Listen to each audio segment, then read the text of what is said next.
We just had planes crash into Level 4 of the World Trade Center, transmit a second alarm, and start relocating companies into the area. We marked the 10th anniversary of the attacks of 9/11.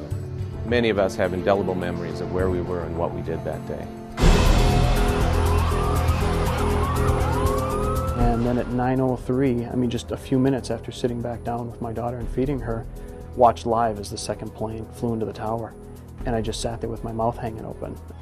My wife, when I told her, something's going on, we don't know what it is, she then said, instead of saying anything else, she just said, please don't go to New York City. There were heroes that day, and there are heroes still. All across Minnesota and indeed all across the nation, there are men and women who stand ready to serve those who need help. Even though we are miles away from the actual attack sites, things changed for us here in Minnesota and around the world immediately. I recall that we had about a 30% increase in run volume.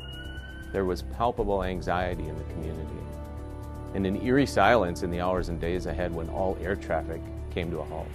If there's anything that stood out in my mind that day was heading east on 86th Street behind pretty much a full assignment of fire vehicles, engines, trucks, and myself as a chief.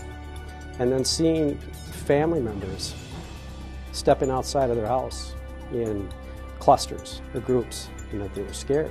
I think that people now, because something like that is a reality, that they really think about everything that happens and what the possibilities are, and it gets you to think about what you really need to do on an everyday basis. I don't think any of us on that day could have imagined these huge buildings falling down and taking that many first responders and responders with it.